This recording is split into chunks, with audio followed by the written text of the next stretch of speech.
60 feet down, and you just realized that you took your last breath. And by the way, was it even a full breath? Somehow you are now out of air, and sadly, your dive buddy is 200 feet that way, attempting to discover the next best thing underwater on his damn GoPro. Here we go again with the GoPro. And so now what? Is it time to take a ride on the CISA Express and hope for the best? Good luck. Or is there a better way? Every hobby has risks and rewards, and we would hope that the rewards outweigh the risks, because if they don't, it might be time to find a new hobby. In our amazing world of scuba diving, the rewards can be incredible underwater experiences, new friendships, expanded social circles, and of course the ability to push us out of our comfort zones. But the risks, if we're not careful, could really lead to grim outcomes. And so we have to ask ourselves, how do we tilt the dive odds in our favor? Because guess what? We're not really supposed to be down there. When divers come up to me and say, "Hey Dave, I want to be a better diver," my reply is always the same. You want to be better, or do you want to be safer? And honestly, shouldn't it actually be both? In this episode, we take a dive into the value of becoming a self-reliant diver. And I know what some of you are saying right away. "Hey Dave, I am not interested in becoming a solo diver." So let's straighten that out right away. Self-reliant diving does not have to equal solo. Self-reliant diving does equal safer. And let me explain why. I'm Diver Dave, I've still got coffee, and you know we're about to get into it. Let's go.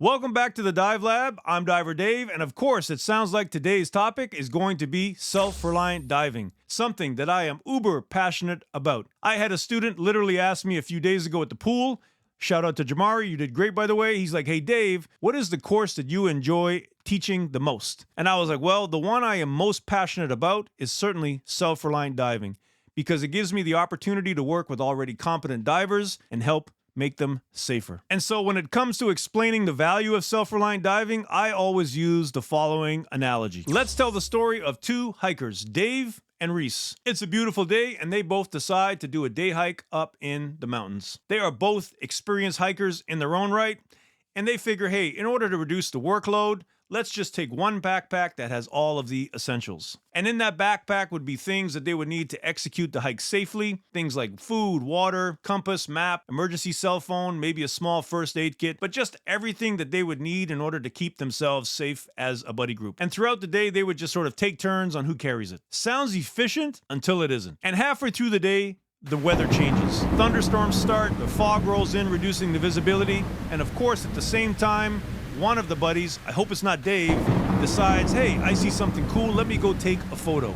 And before you know it, they are now in a lost buddy scenario. And here's the problem. Dave is the one with no backpack. And so he suddenly realizes, uh-oh, I don't have a compass, I don't have a map, I don't have a cell phone, I have no food, and I also have no water.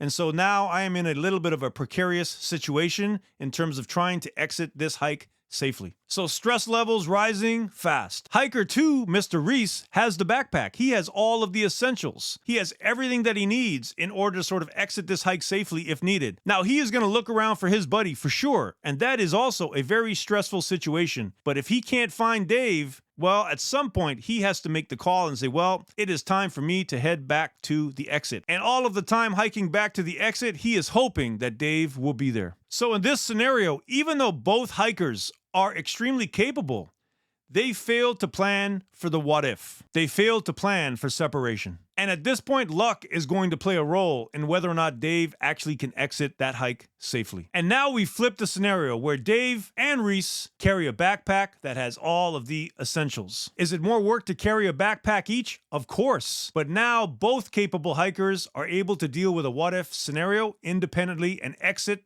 the hike safely. They planned for a problem before the problem happened. And in doing so, greatly reduces the chance of a potential grim outcome. Well, it doesn't take a rocket scientist, even a CISA rocket scientist, to figure out where I'm trying to go in terms of how this relates to the recreational diving space. From day one, we are taught buddy system, buddy system, buddy system. But I'm going to be the first to tell you, based on my own experiences back in the day, that just because you have a buddy doesn't mean the risk on that dive goes down. Trust me. And the one concern I always had about a dive buddy is the fact that they are carrying part of my emergency plan. Maybe that is providing emergency backgas, or it could be something like navigational confidence, or even the ability to provide problem-solving skills under stress. But in the self-reliant world, each diver is trained and equipped to handle most problems independently if needed. And that is why I always say that self-reliant diving is not about replacing the buddy system. It's all about making it stronger. Show me a buddy team of 2 self-reliant divers, and I'll show you a strong buddy team. Our first question of the video: how many log dives do you need in order to register for a PADI self-reliant course?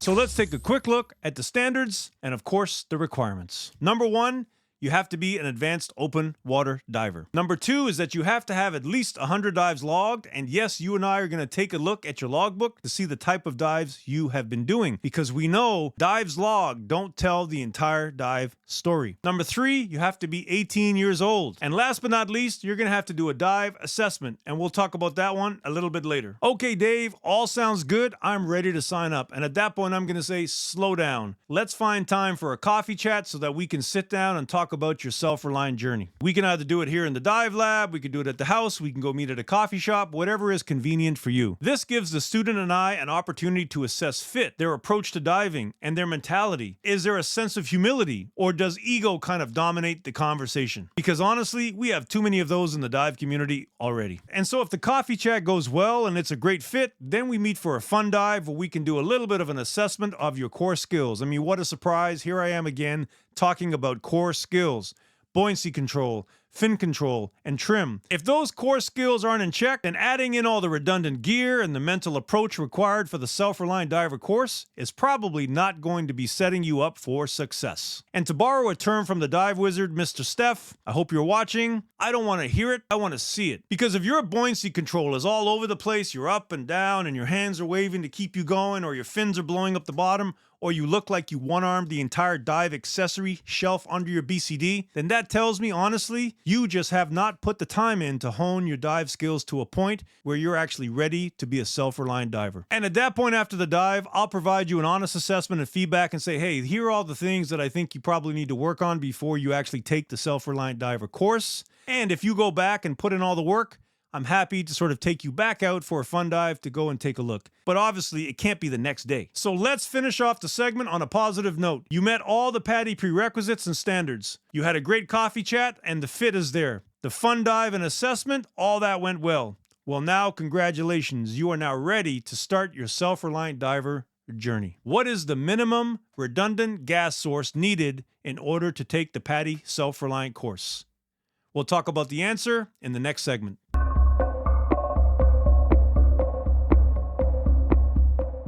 Welcome to the world of self-reliant diving. And you know what that means? That we get to buy more dive equipment. So let's take a review of all of the critical areas of our dive kit to ensure that it'll be self-reliant ready. And remember, we're now trying to build out that dive equivalent of the Essentials backpack from our hiking story. The DSMB, the Delayed Surface Marker Buoy. I mean, not even self-reliant, every diver should already have this as part of their dive kit. Every diver should also know how to deploy it proficiently. And by the way, when is the last time that you practiced deploying your DSMB? None of us really enjoy practicing the SMB, including me. Next up is the backup mask. I don't know why we don't teach this sooner in an open water diver's journey. I mean, if it's a low profile mask like this one, this should stuff into your BCD jacket pocket quite easily. And it is one of the more critical pieces of your dive equipment that if it broke and somehow you lost it, good luck, because imagine ascending up with your buddy with no mask on. That's a stressful situation. And for all you divers out there, would love to hear your comments in terms of whether or not you dive with a spare mask. Post your comments below, and I'm happy to take a look. After all, we're supposed to be learning from each other. Cutting tools, of course. I mean, in case you get into some sort of entanglement underwater, a cutting tool is going to be extremely handy. I like to rock them on my dive computers, as I show here. So I have one on my right. I also have another cutting tool that sits on my left computer. So cutting tools for sure has to be part of the Self-Reliant Dive kit. Wet notes, or at least something that allows you to write underwater. I prefer wet notes, of course. It's a very slim profile and it slides right into my right dry suit pocket. And you might be asking, well, Dave, why would I actually need to write underwater? Well, two things. Number one is maybe you use the wet notes to record your actual dive plan, then you can refer to it during your dive. And number two is maybe, hand signals just aren't enough to communicate with your buddy in terms of something that's going on. And so now you could actually break out the wet notes and write it down and sort of hand it back and forth. Primary and backup lights, certainly a requirement as a self-reliant diver. For me, in the recreational world, this would be my primary. And then I actually have two backup lights that sit in my dry suit pockets. And by the way, did you make sure that they're all charged and that they all work before you jump in the water? There we go. And a quick question for all you night divers out there. How many lights do you take with you on your dive? I can't say I'm much of a night diver. I mean, I've done night dives, but certainly not a priority for me. I mean, I have a couple crazy night dive stories, but we'll save that for another time. Okay, let's bring the pace down for a moment because I feel like we've been rolling, and let's talk dive computers. Obviously, by now, you already own a primary dive computer, at least I hope you do. And for me, that primary dive computer, of course, is going to be a Shearwater Perdix that sits on my right hand. I have always bought Shearwater products, and honestly, I've had nothing but success. And their warranty service is about as good as it gets. So it was a pretty easy decision for me that for my backup computer, it was going to be another Shearwater Perdix that now sits on my left arm. So what's the advantages of rolling with two of the same dive computers? Well, probably the biggest one is they both run the same decompression algorithm. And so if the primary fails during a dive, I can just simply use the left one to track the remainder of the dive in terms of all of my NDL times. The downside, of course, is cost. Now I have double the cost because I have to buy two Shearwater Perdixes. One quick note on the investment side is that if you think the self-reliant journey is going to be a stepping stone potentially into some technical diving later on, then yes, it probably would make most sense now to make the investment in two of the same dive computers. But to be a self-reliant diver, we are literally looking for redundancy in the dive computer space, and so we could use alternatives that are a little bit cheaper like the Sunto Zoop, and that would certainly check the box and allow us to complete our dive safely if our primary dive computer failed. Up next, we'll talk about a few more things that I personally like to take with me as a self-reliant diver. Of course, we already have compasses, and I like to use analog compasses as my primary, and it sits on my left hand so that I can see it easily when I'm diving. But that means I also have a spare analog compass in my left dry suit pocket. Now, I know some of you might be watching this and say, hey, Dave, you've already got two Perdixes. They already have electronic compasses. And I agree, the electronic compasses work great if you remember to calibrate them. And so the last thing I would want to do is have my main compass go out, switch over to a Perdix compass, and then have to wonder, hey, did I actually calibrate it or not? So it's much easier to say if this one stops working, then I can just simply reach into my left pocket, pull out an analog compass, and continue on the dive. Last piece of my dive kit is my dive mirror. And this actually sits on my right hand over my dry glove, and it does two things. It allows me to see my buddy, and then also, if I had to, allow me to check for leaks on my dive kit. And so if I hear something that's leaking, I can then sort of use my mirror and sort of try to pinpoint where that leak is coming from if I don't have access to my buddy. So a dive mirror, because of the cost and the value it provides, is certainly part of my own self-reliant dive kit. And this brings us to the last point on our dive gear review, which is the redundant gas source, often referred to as a pony tank. To me, the most important piece of your self-reliant diver kit, because now you are going to carry your own emergency air. You no longer have to worry about your GoPro buddy being over there in the event that you need emergency air. You got your own self covered. And to answer the question in terms of cylinder size, the minimum cylinder size for a redundant gas supply or pony tank is going to be 40 cubic feet. All right, we've talked a lot about dive equipment and the probability that we're going to have to go and buy more dive equipment in order to be a self-reliant diver. That's great.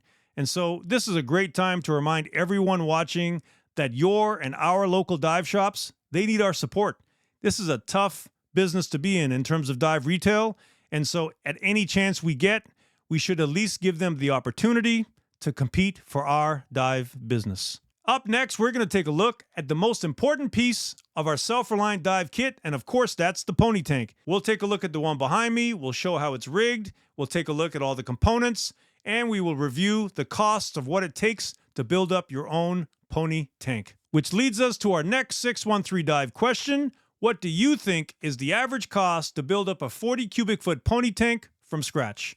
We'll talk about that and more in the next segment.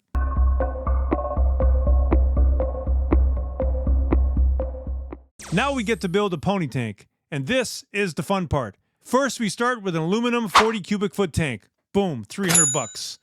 And now we need a solid first stage. I went with the Scuba Pro MK17, and a compact size second stage, and I went with the Scuba Pro C370. Great combo, boom, $800 depending on what you can get in terms of local deals. Of course, we need a regulator hose. I'm gonna leave the color choice up to you. Boom, another $40. And now we need tank bands because something's got to secure the single enders that are going to clip onto our BCD or harness. By the way, we need 2 tank bands, $25. Next up, we need single enders. We need 2 of them, $20. Oh, and how about hose retaining bands, uppers and lowers? $50. And now we add a BCD inflation hose to the mix to step up our DSMB deployment game. But guess what? That's $40. We're starting to get close, but we're missing something really important from the screen. Any ideas? Of course, we need an SPG. And this is where it could all blow up. But for now, $50. And this brings us to an interesting question. Are you a button gauge diver on your pony tank, or do you prefer to rock an SPG full size with a short hose? Put your comments below. I'm looking forward to reading those. So that's a quick breakdown on what it takes to build up a pony tank, and guess what? The total cost comes in at somewhere around $1,325 Canadian, which is probably what I paid back in the day to get my first pony tank set up. Certainly an investment, and I know there's going to be some people watching this and say, come on, Dave, $1,325 for a pony tank setup that hopefully I'll never have to use. And I'm going to say, well, it's very easy to dismiss it in terms of value when we're sitting in our comfy chairs watching this in our warm houses. Hey Dave, what about a yoke first stage on your pony tank? Which was a question that I kind of got last week. And I was like, man, obviously you have not seen this video where I really share my thoughts of yoke. However, as I put back on my Self-Reliant cap for this video, I have to say that while DIN would be ideal, certainly yoke and a pony is better than no pony. So in this particular case, it is what it is, and I guess you gotta rock the yoke. Yeah, that was painful to say. But let's go back to the beginning of this video. I was out of air, and who the hell knows where my GoPro buddy was, and I was about to board the CISA Express. At that moment, do you think the $1,325 would have seemed like a good value if all I would have had to do is look down, turn my valve open, deploy my emergency reg, and then calmly get everything back under control? At that point, I could have probably tried to find my buddy and let them know, hey, I've had a bit of an emergency, but I'm good. But now it's time to exit the dive safely and in control. Now that is the value of being a self-reliant diver. Saturday morning and the sun is shining. This can mean 2 things. I can either stay inside the dive lab and talk about pony tanks, or we can build that self-reliant kit behind me with the pony tank and we can go diving. I'm going to choose option 2, and we'll see you at the dive spot. It's time for some pony fun. Let's do it. It's pony time! Step 1, open the valve. Make sure that you're always starting your dive with a full tank. You submerge it to make sure there are no leaks. You close the valve and make sure the hose is charged. And here we see the appearance of the pony torpedo. Now, of course, I'm exaggerating for the video, but I've seen some bad setups in my time. Hugging the pony tank should never happen. Finning would be very hard. Say there should be very little movement in your pony configuration. Have to say no to the pony torpedo. Now this is a nice pony setup. It's high and tight underneath the left armpit, and it kind of disappears in full horizontal trim. This will make you want to dive with a pony every time. And you can see here that there's very little movement with that pony tank on that D-ring, and there's a bit of a trick to that I'll share at the end of this video. Finning now becomes very easy, very efficient, because the pony tank has very little movement.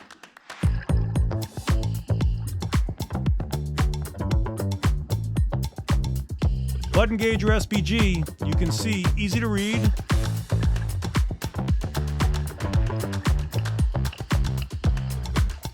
And if I had to deploy my reg,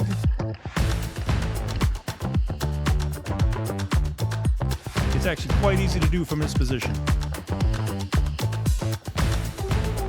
And if you have your left arm placed properly, you can almost use the pony as an armrest. Makes it quite comfy. All that to say is the pony tank should just disappear in your setup. That would make you want to dive it over and over again.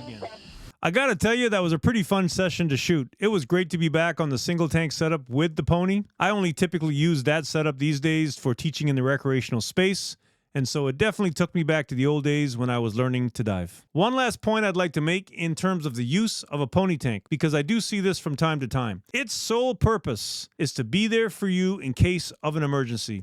In case you have some sort of out-of-air back gas issue, the pony tank can be deployed to ensure that you get back to the surface safely.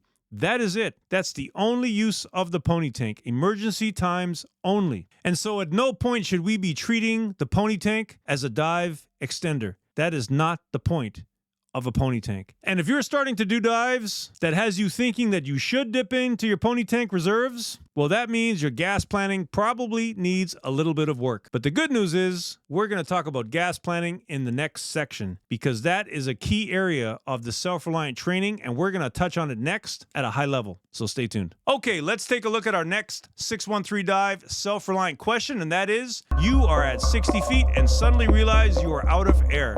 Will the 40 cubic foot pony tank allow you to make a controlled ascent and your 3-minute safety stop? Let's take a look at the answer in the next segment. Okay, now that we've made it through the equipment overview of the self-reliant training, we can talk about the next critical area, and that is gas planning. And for me, this was a real game changer in terms of being able to remove the guesswork. And I absolutely loved being able to prove it out on test dives. But in order to have the proper gas plan, it also means that we need to have the proper dive plan. And so for all you divers out there, the question is, how good are you at dive planning? And so if we go all the way back to our open water diver training in terms of gas planning, we were taught the rule of thirds. And that last third was always to be put aside in case of an emergency. A rule that is routinely broken. But what if you really wanted to understand how much gas you actually needed for the dive that you had planned? Is there a better way? And of course, the answer is yes, but it does include a little math. And in order for us to hit the whiteboard and review our pony tank question, first, we need to understand a couple of key concepts. Number one is cubic feet versus PSI.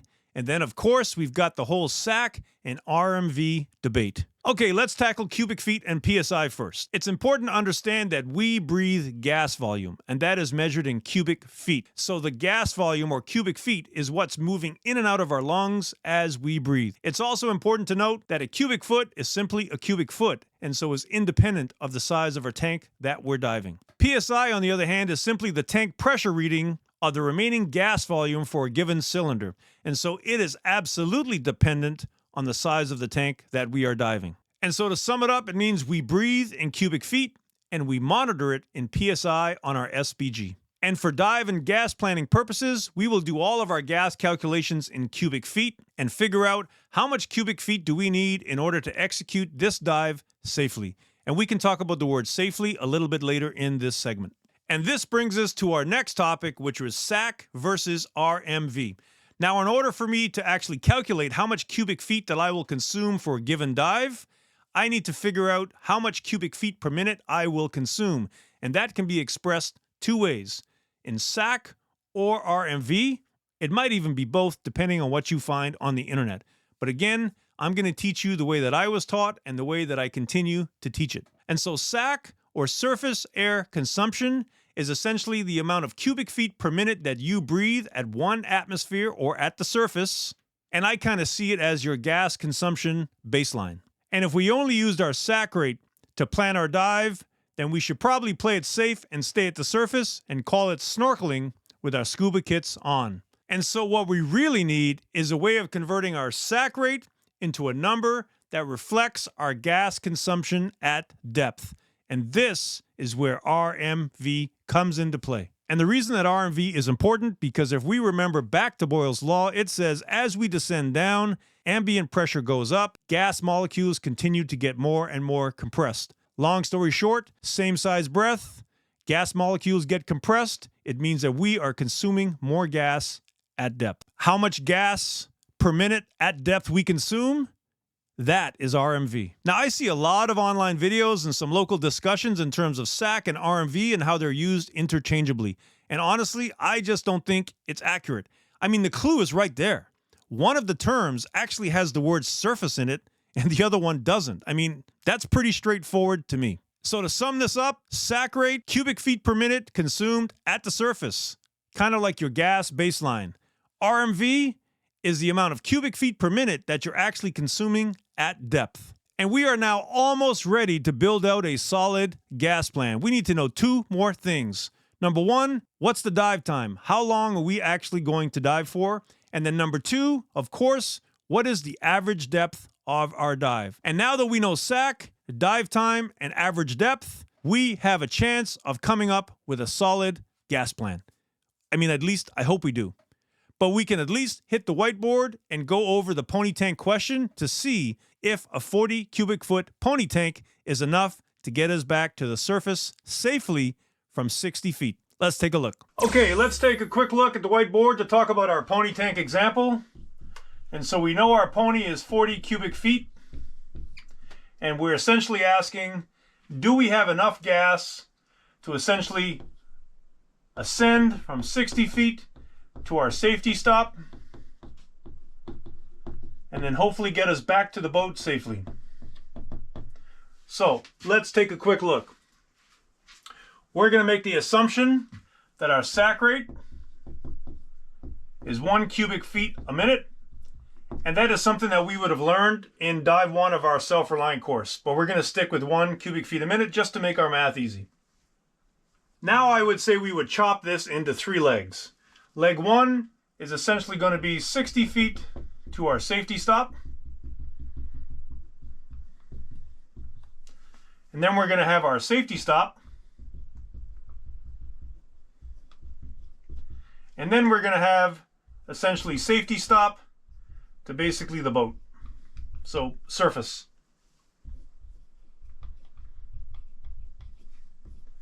To be conservative is going to be 2 minutes. We know we're going to take a 3-minute safety stop. And so that's going to be 3 minutes. And from safety stop to the boat, let's just be conservative to say, hey, that last 20 feet, we're going to take 1 minute.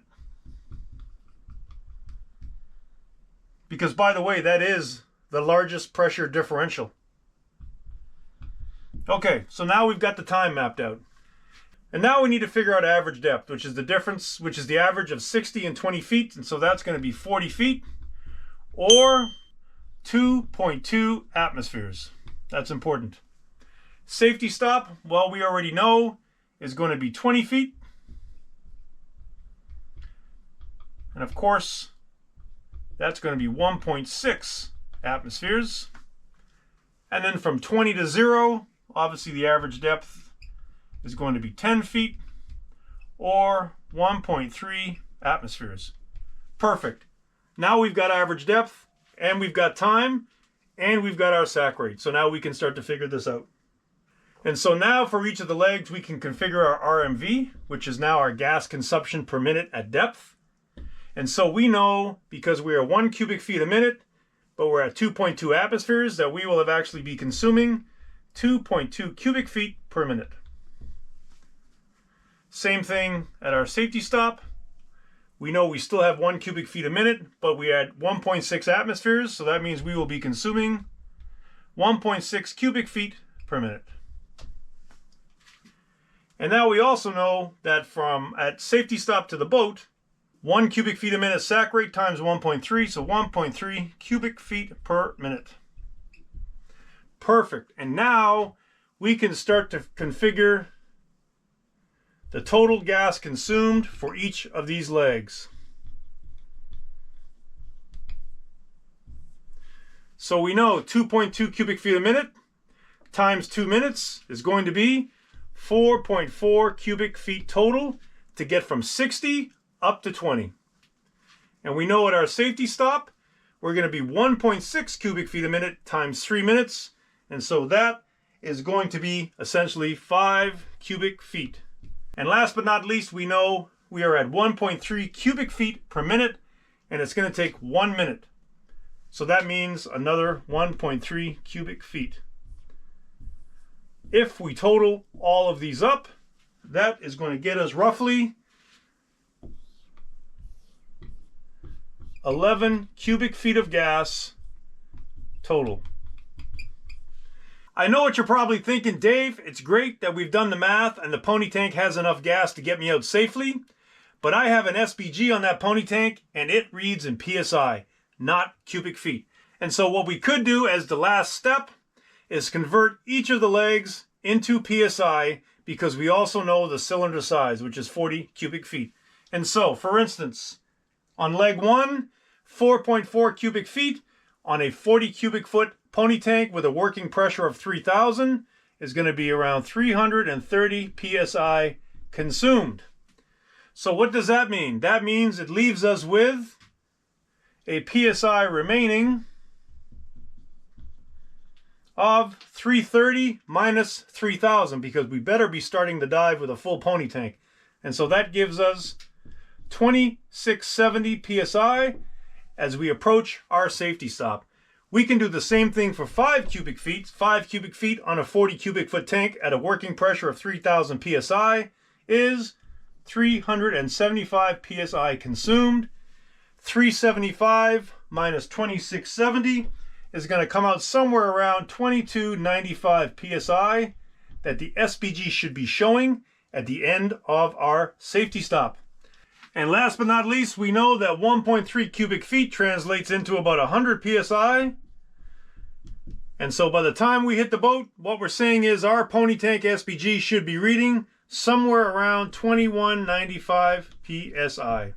Okay, we figured out in both PSI and cubic feet what we would need to exit this dive safely if we had to switch over to our 40 cubic foot pony tank. But we have to remember we have made a few assumptions. And the biggest one is that if we are literally 1 cubic feet a minute in terms of our normal breathing rate, in terms of our sac rate, the question has to be, yes, but in this situation, do we continue to breathe at a normal rate? Or are we in a little bit more of a panic state, which most likely means we're going to consume more air on the ascent? And so we have to count for that by adding a little bit of conservatism. And the way we do that is simply take our total gas needed, which we know is 11 cubic feet, and we're going to apply a 1.5 times X for safety, which gives us somewhere around approximately 17 cubic feet required with conservatism to ensure that we have what we need to exit this dive safely on our 40 cubic foot pony tank. Well, how was the gas plan math? Hopefully not too torturous and that you now see the benefit. And even more important, we have now confirmed that our 40 cubic foot pony tank is an ideal option to allow us to ascend up safely from 60 feet. And so the next question I have is, I wonder if from 100 feet it would still be a viable option. And even better, could we use the gas plan math to actually calculate out our entire dive? And I'll make a deal. If we get enough likes, feedback, comments, shares, subscribes from this video, I'll be happy to come back. We can hit the whiteboard and I'll share a few more gas planning examples. Help me help you. By now, you are starting to realize that your sac rate is probably one of the biggest contributors to how much air you consume during a dive. So let's take a look of the top 10 factors that could affect our sac rate. Number 1, physical conditioning. Of course, if we are in better shape, we are probably going to be a little bit more efficient on air. But just because we're fit does not mean that we're actually an efficient diver. 2, workload and exertion. Of course, if we're swimming against heavy current or if we're working too hard underwater, I always like to tell my students, diving is not an athletic event. But if you are working hard, of course, That is going to drive your sac rate up. 3. Stress or anxiety. A diver who's dealing with mental stress or anxiety is probably not going to be breathing very efficiently, which of course drives up our sac rate. 4. Buoyancy control. Core skill, shocker. If we're moving all over the water column, hands are waving, legs are kicking frantically, low pressure inflator usage is all over the place, of course, we're going to burn more gas and spike our sac rate. 5. Finning efficiency, core skill. A diver who has embraced the frog kick is certainly going to be more efficient on air usage versus the diver who is just stabbing the water with the bicycle kicks. 6. Trim and horizontal positioning. Of course, if you've got a ton of hanging off your BCD, that is increasing your drag profile in the water column, which means you're going to burn more air. And of course, if you haven't embraced horizontal positioning and now you're sort of like this and moving through the water column, well, you are pushing a lot of water and you're working harder, which means your sac rate is going up. 7. Of course, weighting. If you've got too much weight on you in terms of lead, no matter what you do, it's just going to be tough to control your sac rate because you're always going to be working too hard to try to maintain buoyancy control. So make sure you are dialed in on your weight check. 8. Exposure protection. Wetsuit versus dry suit. Of course, if you're diving with a dry suit, that is going to increase drag, and it's something that you need to keep in mind when you're doing your gas plan. 9. Dive configuration. Are you diving a single tank with a pony? You better have your pony. Maybe you've got doubles on the back, or maybe you're diving side mount. Whatever the configuration is, just keep in mind that that will affect your sac rate. I know when I'm diving side mount that is when my sac rate is at its lowest. So again, something to keep in mind is your dive configuration. 10. Diver experience levels. New divers just tend to have higher sac levels until they gain a bit more experience. They may be reacting too late to things, they may be thinking too hard or moving inefficiently, but just overall, they're just doing things with a little bit higher tension, which drives up the sac rate. In most cases, reducing some or all of the above areas will dramatically reduce your sac rate because it means you're just becoming a better diver. And so before you head out to fix your poor sac rate by buying a larger steel tank, ask yourself this question. Is the larger steel tank fixing or just masking the real issue? Well, you made it this far in the Self-Reliant video, and so clearly you must have some interest in becoming a self-reliant diver. And up next, I'm going to share with you who I think should absolutely be self-reliant divers, a curse of the pony tank, and a question that always seems to puzzle me. Instructors should be self-reliant divers when they're teaching in the open water. Instructors are always diving independently when they are teaching because no one is really looking out for them.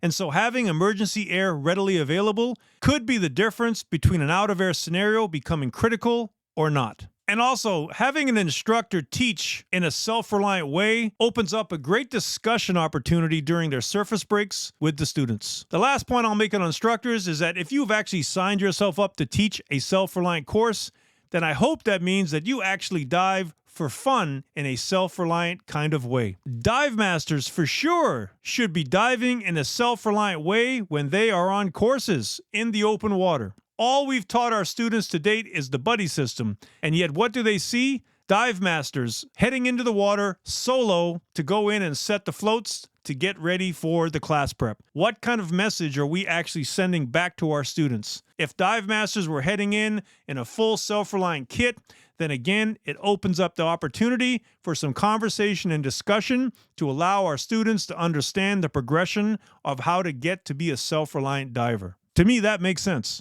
And then absolutely during the course, the open water checkouts, again, no one is watching out for the dive masters. The dive masters are looking out over the herd, making sure everyone is safe.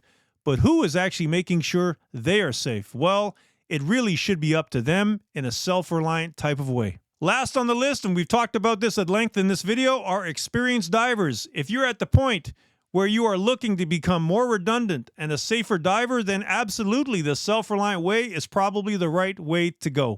But I will caution you and say, choose your instructor wisely.